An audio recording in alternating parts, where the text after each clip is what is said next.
I am sure there are some East African men who have bought tickets to go to Harare. And somebody posted on X today that he posted that same image again and said there's an African saying that when the widow looks like her, they bury the dead man in a hurry. So that's why Morgan had to go very quickly.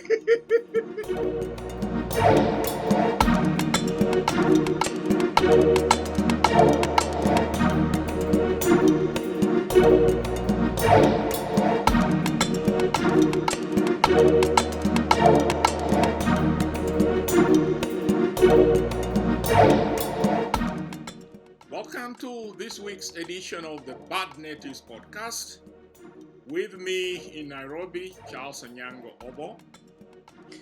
And I am Robert Kaushenga, the bad native in Kampala, where the weather has gone back into its bipolar mode. So, one point the sun was out, now it's cold again. So, I'm hanging on to my sweater. The cold winds from Lake Victoria are killing me. So, Charles, that's what it is like here. What's the weather Yeah, like in Nairobi? yeah, it's the first time I've seen you have to wear a sweater and lie down in Nairobi. So Roles that have changed. that says a lot. But Yeah, and talking of it's Nairobi, Bob, if we can start, uh, first, Charles, before we do that, I want to shout out to Juma Ogai, who I think is a Kenyan and he is a big fan of the Bad Natives podcast. Thank you, Juma. We appreciate your engagement, the ideas you share with us, and we'll take them into account. So, for the rest of you, if you want to be like Juma, please engage with the content, follow, like, do whatever it is you want. You can even ask us to talk about you. We're happy to talk about you. Sometimes we gossip. So yeah, we can gossip about you as well. but So but yeah. but first they must commit some mischief. Eh? To get on the radar. Yeah. But So Bob, yes. you know, it the last week was incredible. We had really incredible scenes here on the weekend. Hmm. Um, the barrio of Pan Africanist, long-term Hmm. democracy activist, and Hmm. troublemaker, tree shaker, Raila Odinga. And Bob, Yeah. I think it's this region hasn't seen such an emotive funeral like that. In fact, as I can only think back to 1972. Was it when the body of Kabaka Mutesa was Yes. brought back to Uganda, and probably when Julius Nyerere died? This was incredible. I I was talking to people in Uganda who were watching, and some of them were crying. What what Yeah. what what was your take? I mean, what happened in Kampala? It seemed you guys were all tuned into this. In a sense, Charles, there was finally an acceptance by everyone involved. It seemed to me like everyone involved finally accepted Raila's place and that he deserved the honor and the respect in his final moment, even if it felt like even those who may have disagreed with him at any one point had to accept that he deserved to be recognized at this point. They accepted him, that he was the leader he actually was, even those who didn't agree with him. And for me, the most interesting thing, or which brings that out, is the choice uh, of the person that Uganda sent to represent, the president of Uganda sent to represent him at the funeral, Dr. Ruhakana Rugunda. That always says a lot. I mean, he's not in public office anymore. So for the president to send Rugunda as his representative, it wasn't just like an official thing where he could have sent the prime minister or anybody. He was making a statement, and I think that that point was not lost on, certainly not on me. And I think that I wouldn't be surprised if at some point the president drives to Kisumu to pay his respects to the family. That's how much it meant to him. And so and I think just looking at it, if I was in Kenya, it was looking at how the whole Kenyan leadership finally accepted that this was a man who was a true leader in Kenya. He may not have held office, but he was definitely the and all this thing about him being an enigma ended at that point. They all accepted he was what he was, a Kenyan leader, and so he made his mark and left that way. But let us go back to the Rugunda thing, because what you know I am reading between the lines there. You're saying that Museveni was making more an ideological statement about the political Yes, tradition which Raila represented. And yes, because if you think of it, um, there is that left of center spectrum of politics, whether you yes, be liberal Democrat, social democrat, socialist, yes, Marxist, call yes, it broadly the progressive tradition. So yes, it's and that is where Raila was situated, and that is, I mean, Rugunda always was a champion of that thing straight from his days as a young student activist, and so it seemed Museveni was making that statement that we see that you are part of this broader progressive fellowship. Is that what you're saying? yes, because there was a sense in which Museveni saw Raila as a rival for the leadership of that position in East Africa. Both of them drew their legitimacy from socialist Tanzania or leftist Tanzania or progressive Tanzania. So, in a sense, uh, finally, I think it was Museveni's way of acknowledging that, yes, he was one of us and he occupied a senior position. And that's why, as you say, he sent an ideological message rather than a political message. Because he could have sent the vice president and that would have sent a completely different signal. But he sent Rugunda, which for me was a powerful statement. And I think as as departures and farewells come and go, I think it went well. But Charles, there was one moment that really captured it for me, and I have to say this to you. So first of all, you could see. So apart from Rugunda, there was the fight by soulmates of Raila who wanted to attend. So there were these violent scenes at the border with Tanzania where the opposition guy they grabbed the opposition supporters grabbed their representative from the police and let him cross. And then, of course, there was the request by Vesige to be released so that he could go and attend. But the most interesting one, which I thought also was the most colorful moment in that, and has remained to be the talking point, was this fabulously beautiful wife of Morgan Tsvangirai, who, Charles, she caused, she caused a stir at that funeral and has been the talking point. But the most interesting thing for me, Charles, was that when she walked in when Ruto had already sat and all these big people. So of course she's fabulously turned out, and Ruto stands up to welcome her.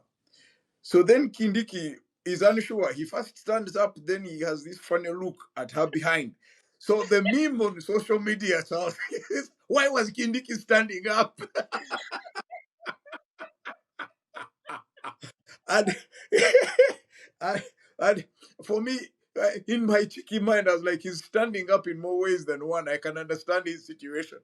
But you see, Charles, you see, Raila, the figure, the Pan Africanist figure that he was, even as he dealt with people in the state, he stood by people who were in his position in these countries that were oppressive. So he stood by Tindulisu, even when he knew that he was more affiliated with people like Magufuli and co. Kikwete, Yeah, Magufuli, and so on.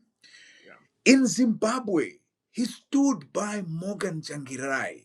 And I guess it's interesting how a lot of the things that Morgan Tsvangirai represented in Zimbabwe are still obtaining today. So, what has happened now in Zim, Charles? Well, it is, timing is Apart from very apart important. apart from Tsvangirai's widow, let's. I am sure there are some East African men who have bought tickets to go to Harare.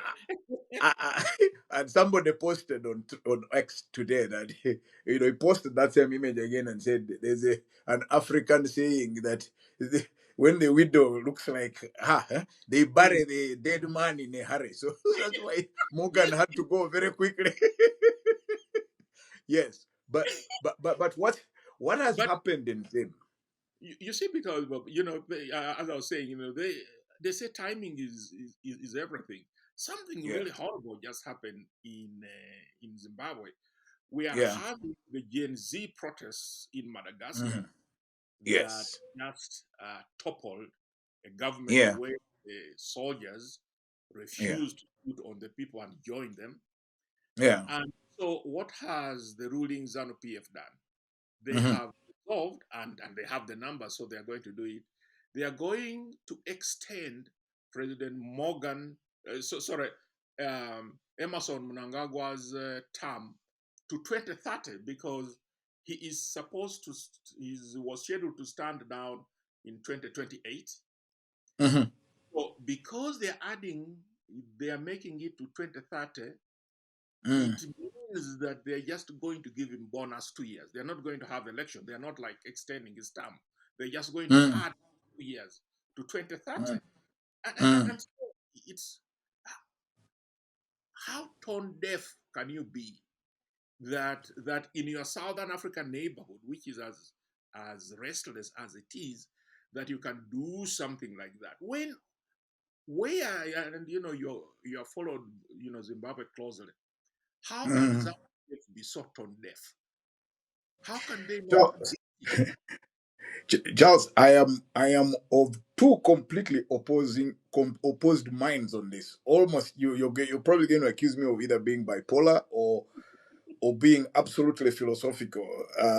That what was that thing about holding two opposing views and still remaining sane? So Mm, on the one hand, I think that ZANU PF has been absolutely realistic, which is what I think all of these crazy African governments should do. They know they're going to steal the election anyway. So why take the country through an unnecessary costly exercise of pretending to have an election? Just extend it. Then that way we save some money from the treasury. And so yeah, I think in a sense, ZANU PF has been more honest with itself and with the population than all the other pretenders who think that holding elections is somehow going to be seen as a democratic process, especially at the presidential level, when really you have no intention of either accepting the outcome or even allowing it to be a true expression of what people think or what people would have wanted. Because elections are very costly. The best thing, at least, we could do is let's accept the result.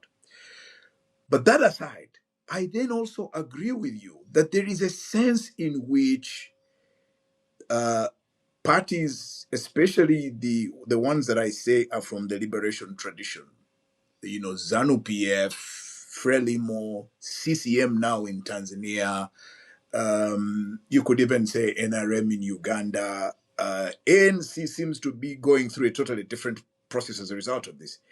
But what I see, Charles, is that these people are fully aware of history and how it works.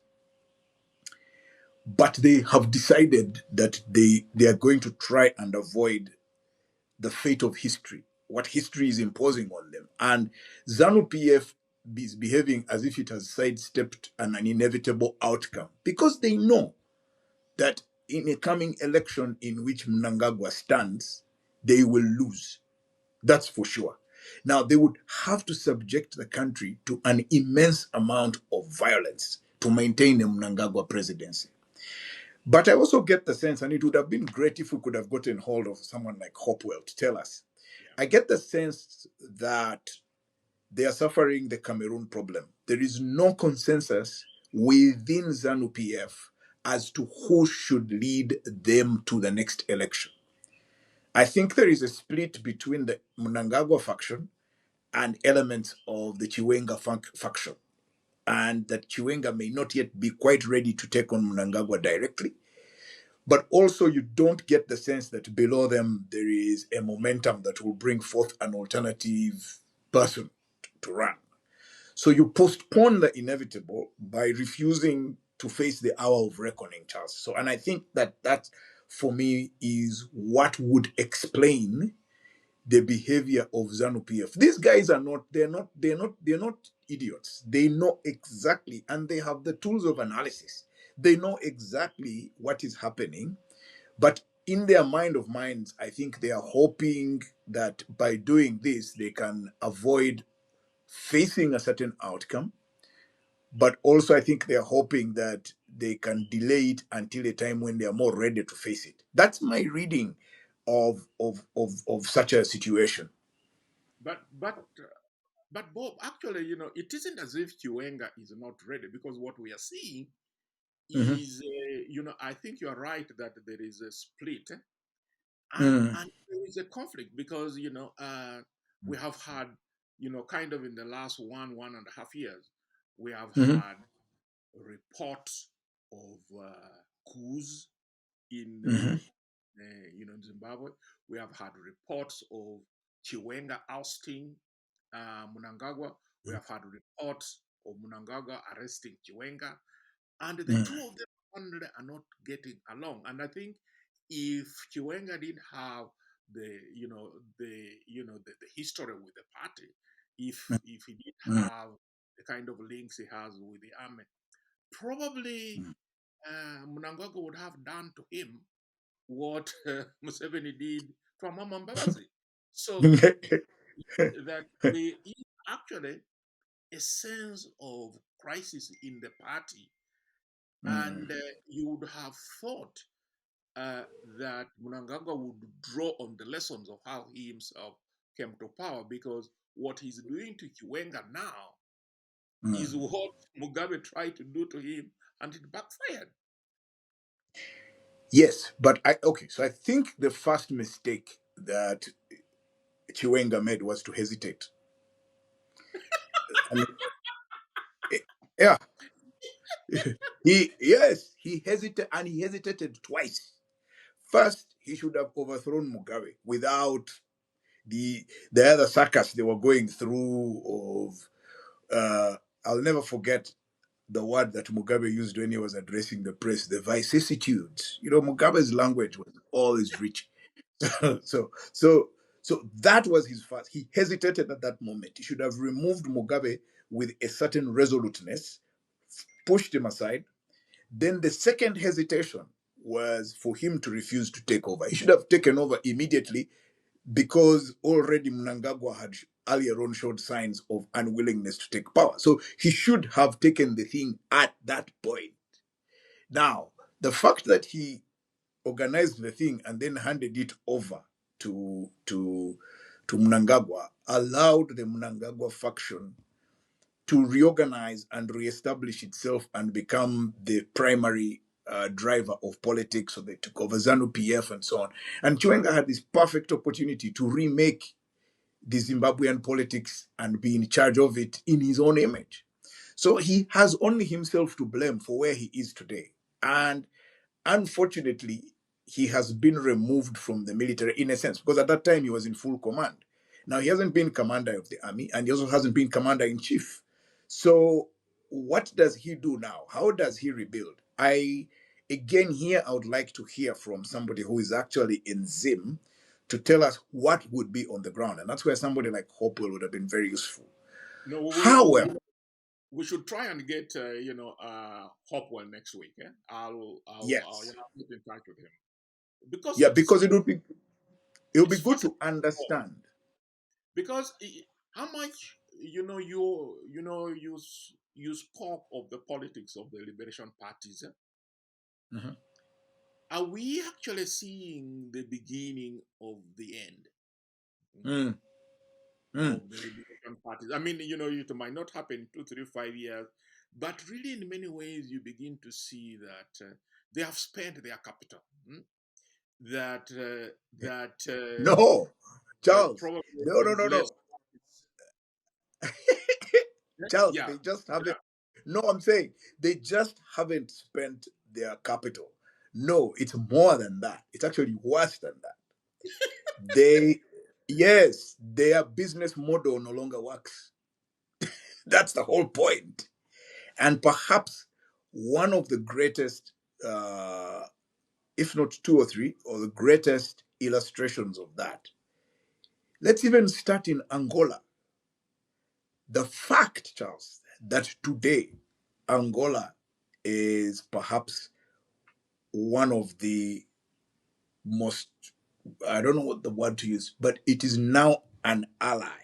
MPLA, whose founding father Agostinho Neto was these were the ideological architects of liberation politics. Amilcar Cabral, Agostinho Neto, Eduardo Mondlane. The fact that today MPLA is one of the closest allies of the United States establishment should tell you how quickly that liberation era has ended. And what has happened is the conditions that led to the liberation politics and then sustained liberation politics. So you've got colonialism, you've got Cold War, and then you've got post Cold War have passed. The experiment with China has failed. So now you have groups of people in charge of the politics of these parties that only understand one thing: transactional politics and building alliances. Yes. So in order for MPLA to survive in power, it has to do a deal with the United States. Let's make a beeline across to South Africa. So the ANC today is it or the ANC of tomorrow will probably be led by Mashatile. The question is, does Mashatile represent the old liberation thought process? The guys who are dialectical and scientific? Of course not. It represents the politics of doing deals, of building alliances and arriving into public office. The crisis of Frelimo and the last election and all of these scandals. And then you bring it home to East Africa, Tanzania.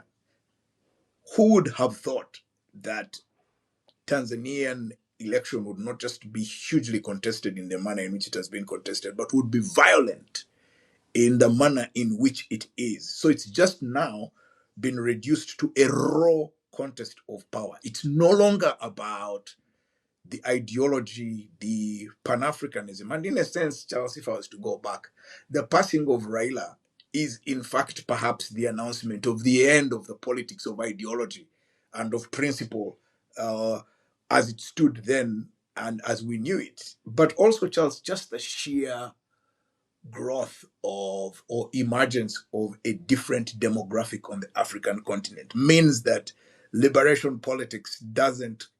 We've had a very long time where people from parties from the liberation tradition have betrayed the continent. They've had enough time to betray the expectations of the people whom they claim to represent.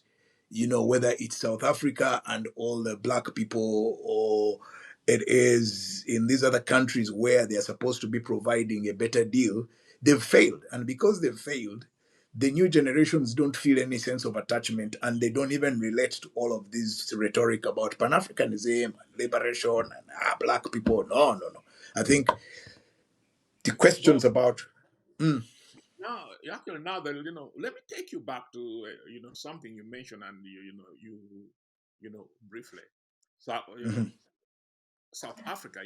We discussed this the last time when Bad mhm, Native Pharaoh Hafaji was with us, and mhm, you have one mhm, of the former, leaders and you know provincial leaders in the Cape, Helen Zille, mhm, the DA, mhm, saying she's standing for mayor in Johannesburg, mhm. Yeah. and she goes. to, of all places, Mhm, mhm, mhm, mhm. Soweto, to launch her campaign. And, you know, they they probably welcomed her more warmly than they would have welcomed who? One of these Julius Malema or Zuma. something. Yeah. Helen Zille. Zille. So, Yes. A white of 70-year-old machines. woman. What about the possibility that South Africa could actually, in the next 10 years, elect a white president from the DA? Isn't that a statement of the century? Wouldn't it be a statement of the century about our failure? uh, President Cyril we spoke about this. President Cyril Ramaphosa Yeah. told the ANC that they should actually learn from how the DA governs some of their provinces and cities. Yeah. Jesus, You know, what is if there is no, Charles, if there are any two leaders in South Africa who understood the white establishment, who invested time in understanding the white establishment and how it works, it is Cyril Ramaphosa and Thabo Mbeki. And it is not surprising that they know what the success factors are, and they understand, and so for and they also know what their own shortcomings are because they've dealt with their comrades and they know exactly the highest point of that being JZ. But Charles, I want to remind you of a small, not it was like a brief period, but it was a very interesting period in another Southern African country. Do you remember how, by twist of fate, Zambia ended up with a white man as president in post? Eh, you see, if you look back, it is probably one of the best times that Zambia has had since the passing of, since Kaunda's time. It was a brief time, but there seemed to be, and somehow you get this Edgar Lungu chap who then forces his way back in and blah, and then just makes a mess of the situation. So I think that there is a reassessment of, and it's a bit funny, Charles, that you've got one part of the continent, Southern Africa, especially South Africa, willing to revisit its colonial history and even willing to think about the unthinkable that you've just described. I mean, if they just elected her as mayor of Johannesburg or whatever it is that they do and she fixes it. But then you have in West Africa where there is a complete frustration with France. And let's go to our friends in Cameroon, where they are accusing France now of sustaining the regime of Paul Biya. What's happening with Biya, and how is he? Does anyone even know if he's still alive? he is there, Bob. So what has happened? And you Yeah. were talking of demographics. Hmm. So they have this election on October 12th. So they start counting the vote, and given on early trends, the oppositional leader, Chiroma Bakari, Hmm. claims victory. He probably it was premature, Yeah. but claimed victory, and the count showed that he was doing well. Then overnight, about yesterday, Mm. the electoral commission comes on and says, Paul Biya is the provisional winner, hmm, Wow. of the election. Hmm. But Hmm. Bakov is not stepping down. He's continued to make claims, and Mm. you know there are now people who are looking and saying, why is this year different? Because Mm. it's some of the data is just shocking. The population of for the 43 years that Mm. Paul Biya has been in power, the Mm. population of this country has tripled. Whoa. So, Mm-hmm. and he he is the only one they know, Mm-hmm. and now they dislike. And and here's the thing, Cameroon has got one of the largest disparities between Mm-hmm. the the fortunes of the children and the fortunes of the parents. The children are Mm-hmm. more educated than their parents, Mm-hmm. but they are poorer and have less opportunities. Okay, I mean, the same is true. You can say for Uganda, for Mm-hmm. Kenya, all these other places. So this Mm-hmm. time, we are hearing that it could go horribly uh, wrong, and Mm-hmm. then you ask yourself, why do you think people like Paul Biya Mm-hmm. hang on? Why do they hang on? I mean, he's been there 43 years. He's he's lived a good life, at Mm-hmm. 93. Not many Africans get to do that. Mm-hmm. Why would he cling on? But Charles, you have the answer. Do you know why you have the answer? Because you have repeatedly written about this issue that African leaders who find themselves in this position have done two things. One, they've retired into the presidency. So yeah, you've written about this before. So they've retired into the presidency. Not only have they retired into the presidency, they are also, as a result of that, they are stranded there. Because you see, if you are active in the presidency, you are contesting all the time, and you could either win or lose. So if you lose, you are exited. Jerry Rawlings, you go home. But if you are retired into it, there is a sense of permanency about your position that it should never be changed, because a retirement, you've retired into this role of a president, and therefore there shouldn't even be a contestation. So you've written about this. So that's at the personal level of people like Bia. It's the case. I mean, at exactly his age, when Mugabe was removed and then died, Mugabe, until he died, believed he was still president of Zimbabwe. He didn't know where he was. So even for Bia, you remember how in Morocco, Mugabe didn't know what he was doing there. Bia went for the meeting in America of African American Summit, and he had no clue what he was doing there. So He I was don't asking think what that. to do. Yes.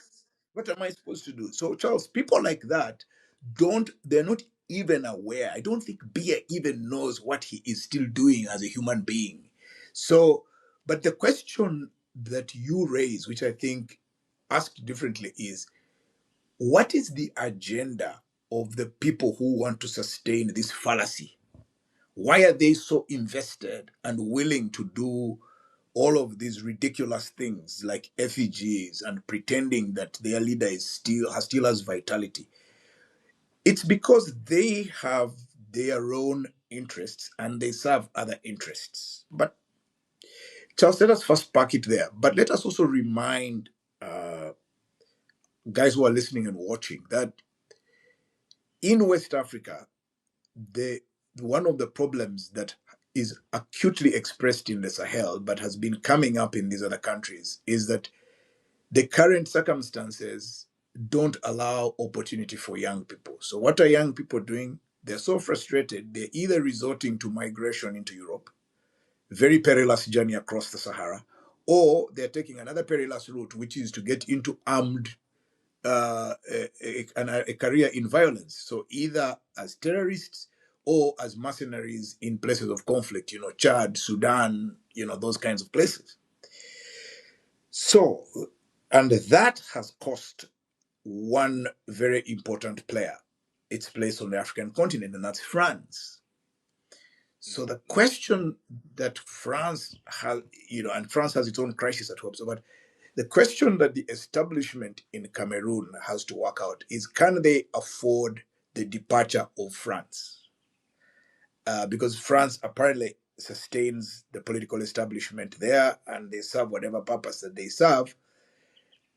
Has France drawn the line in Cameroon? That's another question to ask. That, okay, we've lost all of these territories, and is Western Africa going to become the next frontier of the confrontation between Europe and Russia? Because clearly that conflict has arrived in the Sahel. You've got, Russia controlling Niger, it controls Mali, it controls, or rather, the political establishments of Niger, Mali, Burkina Faso. So the question is, can they allow Cameroon to go the same route? But also remember what Adesua told us earlier, about a couple of months ago, of how France's position has been enhanced by the alliance with Tinubu in Nigeria. Yeah. So all of these factors now come into play. If France hangs on to Nigeria and Cameroon, it has a bulwark. And of course, it has done so in Ivory Coast with Ouattara. It works as a bulwark against these poorer elements that have gone off and can maybe reverse it. That would be my reading, knowing what I know, limited as it is. And it would have been great to have a Desua with us. But I think that I have decided that in Cameroon, I will look beyond beer and I will look at the people who are invested in a pretense that the beer presidency is still carrying on. And I think that that also says a lot about our own circumstances. Yeah, but Bob, there is a way in which actually this is a manifestation of elite capture. Mm. Mhm. Because it's obviously, as we have remarked before, Mm. India cannot be the one ruling. Just Yes, away with the countries. So yes, so but but but there is, and I think something we haven't studied much or understood well, the elite yeah. capture. So and uh, Mm. and the kind of situation Mm. element of which we are referred to in Zimbabwe seems to apply, that these elite are happy to front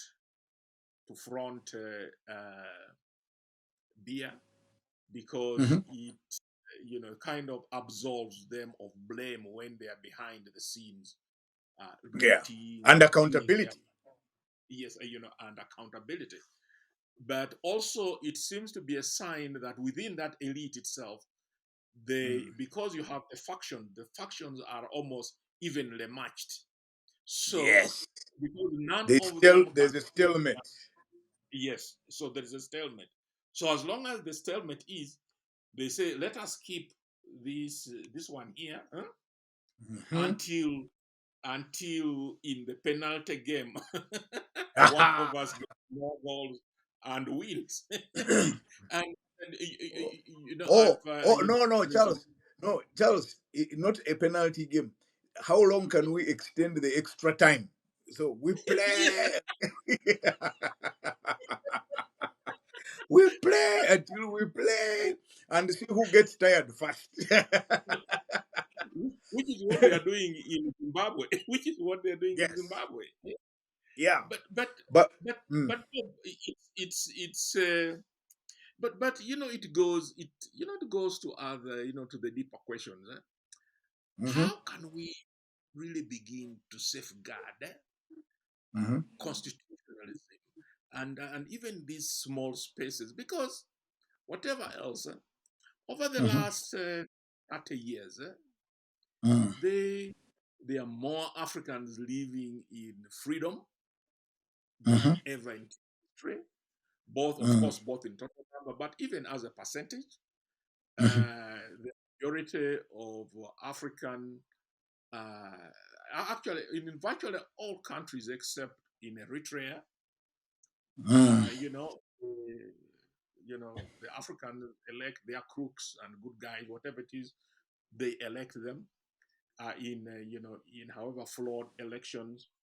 But so there have been some movement there, but we seem mm, to be at a situation where we really need to begin to protect mhm, some of these things, because they are being discredited. They are being discredited by these developments. mhm, These developments are crushing faith mm. in even little gains that had been made.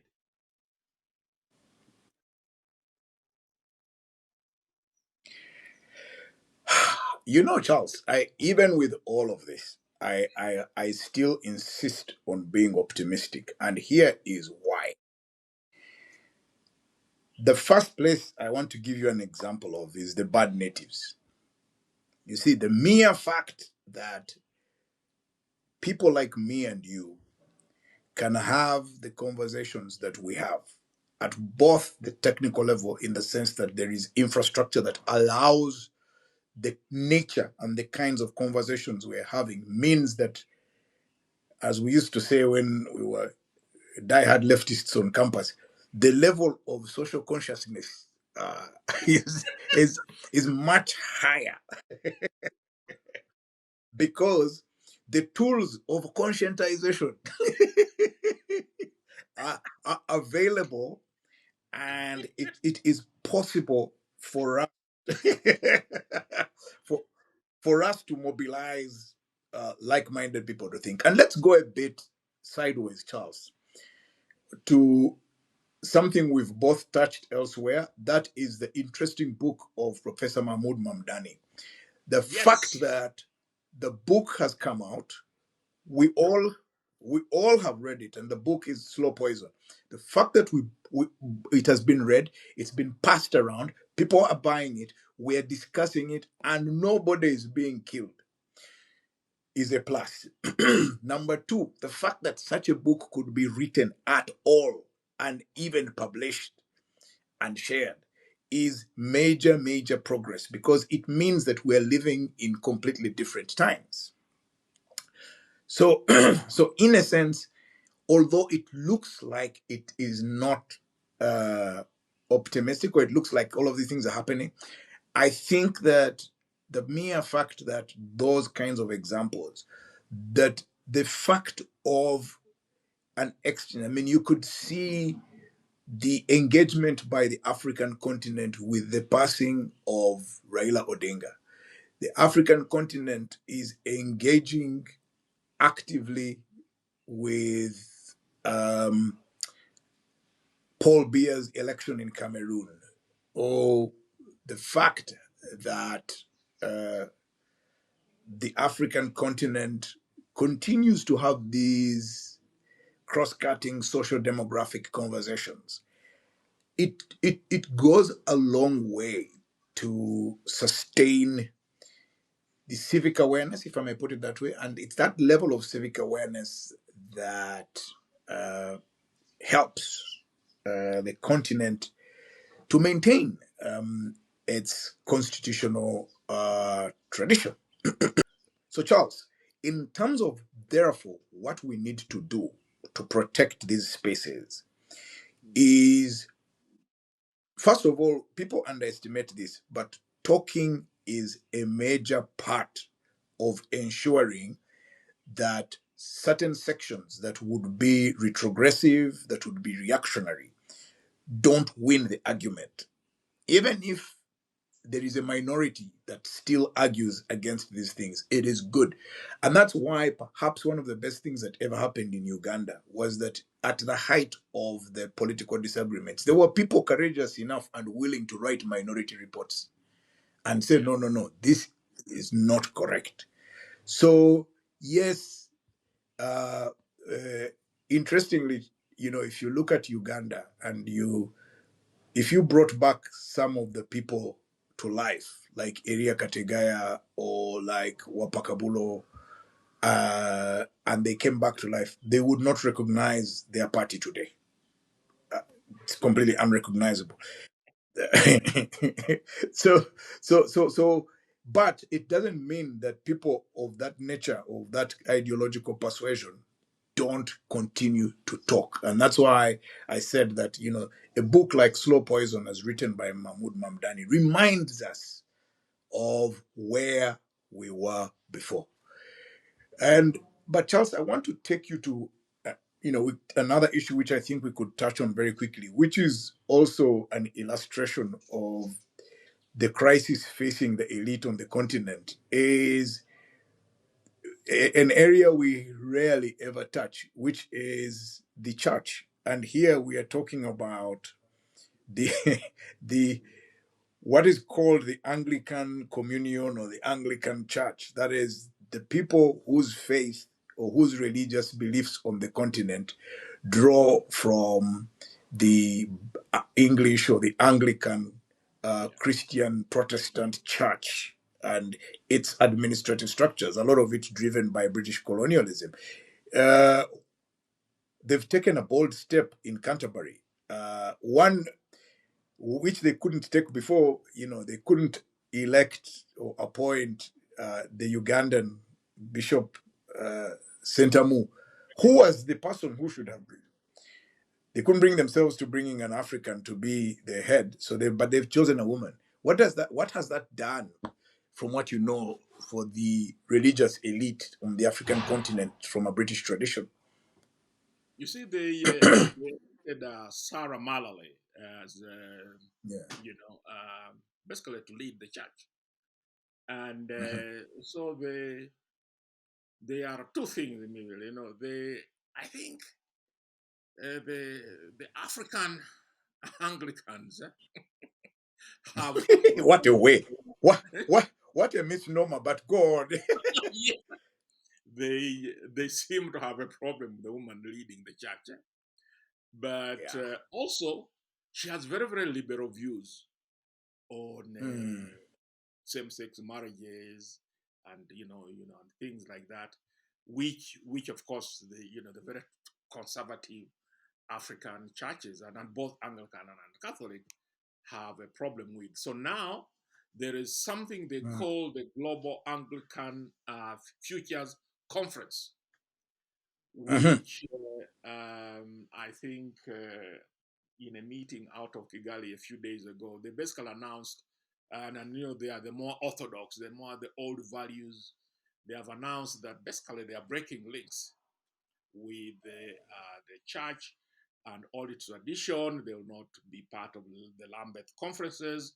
They will not be part of the Anglican Consultative Council. All of those things. So it seems that Mhm. we may actually have the final fracture in which the African Mhm. church. Uh, Mhm. now, I don't know whether this means that if a more agreeable figure is elected as church, the head of the Church of England, they'll go back. But it seems that there has been a break.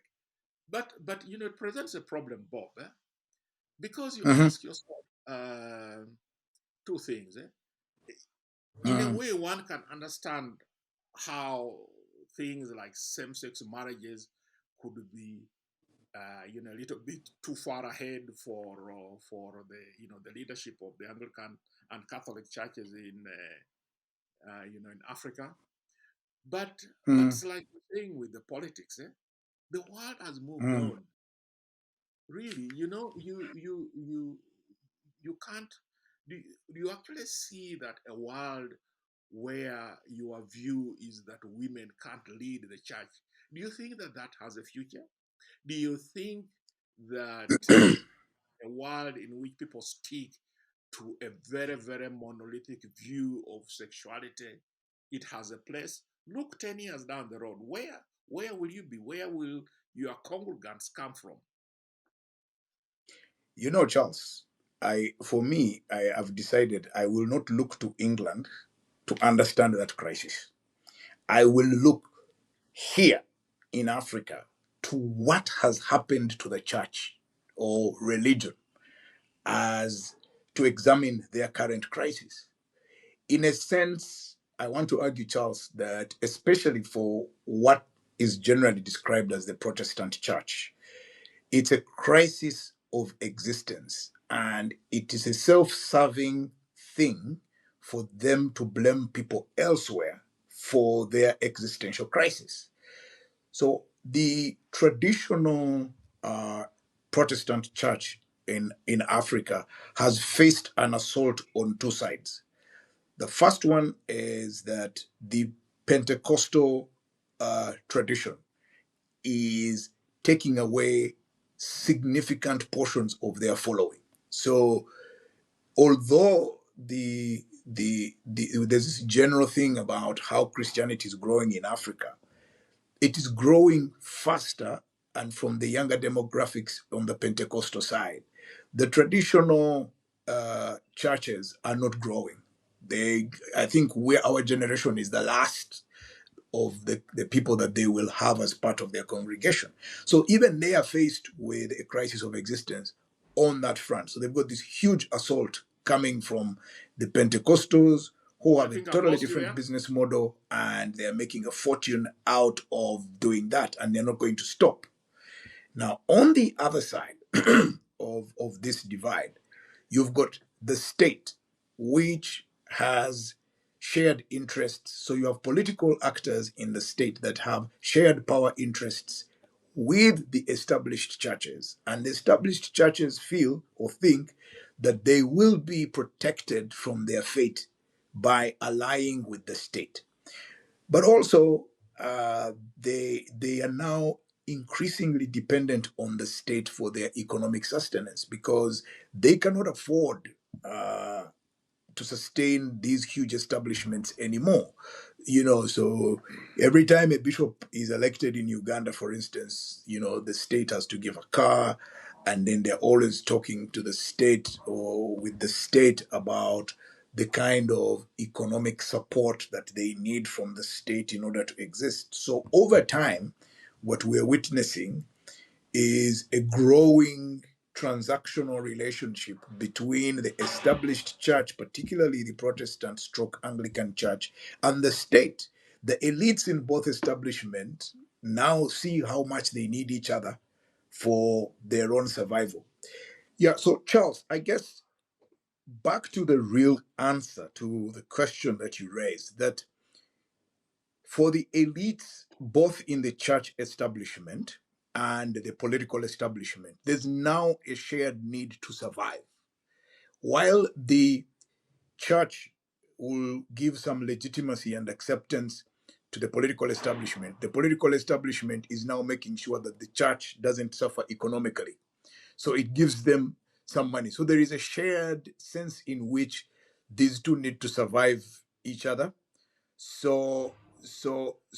But you see, the kind of things that the reforms that the church in the Anglican world or in England is trying to carry out are generally seen and shared as a threat to the existence of both the church and the state. So there is a shared ideology there.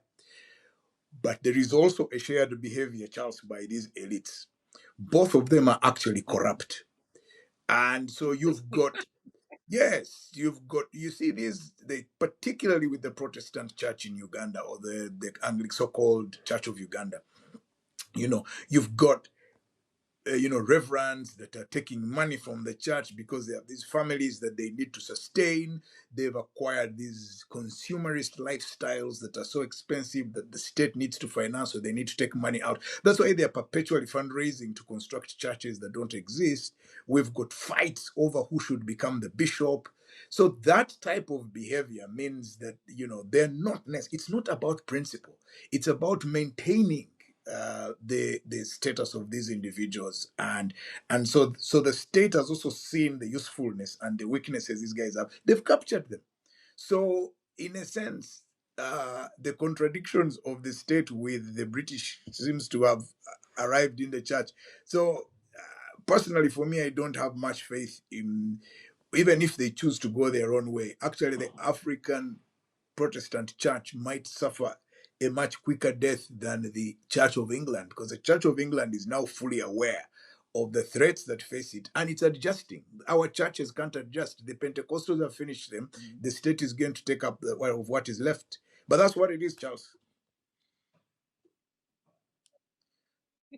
So let's. Well, Bob, actually, I have something on sexism and the church in my parting shot, but this has been wonderful. So you go first with your parting shot.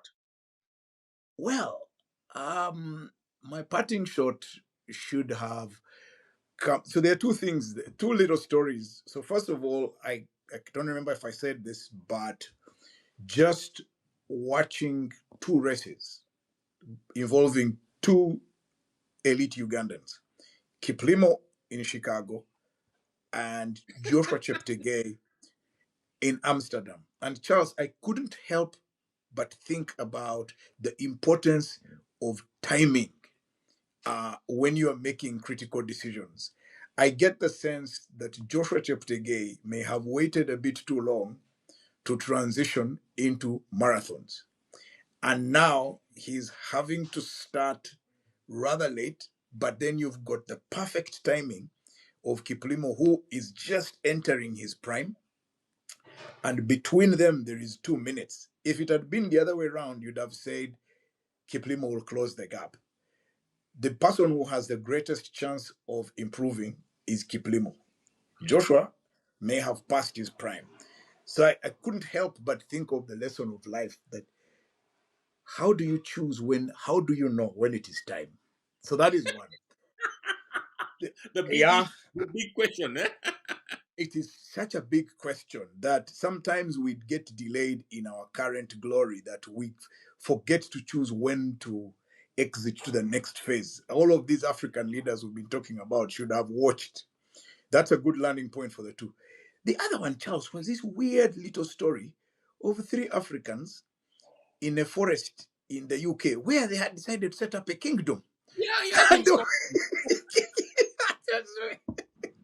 and they were busted by the Scottish police and removed.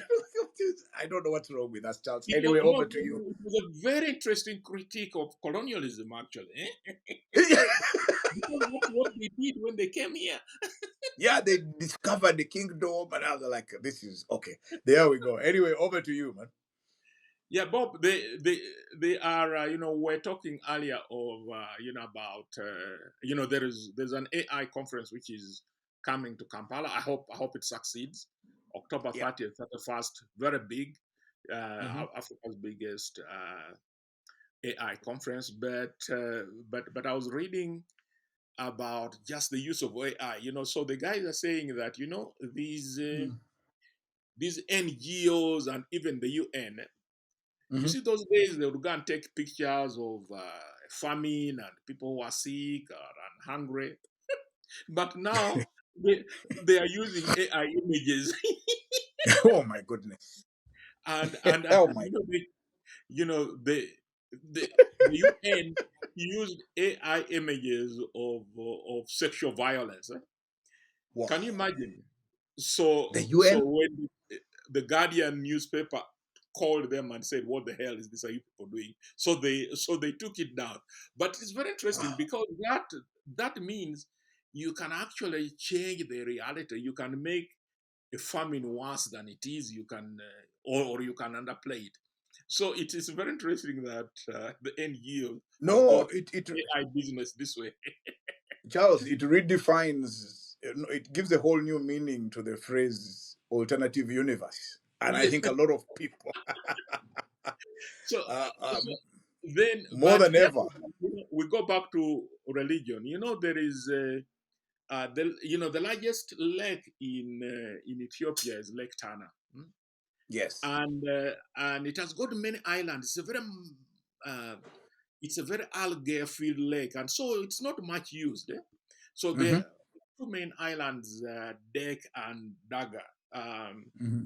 which are the big one. And then, and it's believed that they are. It's really very religiously important. They have many monasteries. There are Hmm. five mummified remains of previous emperors there. Wow. But of those, there is a small island called Chacos. Hmm. Chacos is inhabited wholly by monks Hey, from the Ethiopian Anglican, Ethiopian Orthodox. Orthodox Church. But Yeah. here's the thing: Mm. they have a rule that Hmm. women cannot go there. So women can't go to Chacos. Which those kind of sexist prejudices and things, are common. We're used to them. But the Yeah. interesting thing is that even domestic animals, they don't allow female animals. So you Oh, can't, so you they can't, have no female goats. no, you can't take a female goat or a cow there. Talk about the lack of renewal. That's a dying church. Yes, Charles, So, Bob, it's always I great can't conversing, wait. man. Thank you very much. You enjoy yourself, man. Yes, please. And again, people remember, hit that bell so that you get the notifications when they come. And do follow us on this and our socials. And we'll see you again in a few days.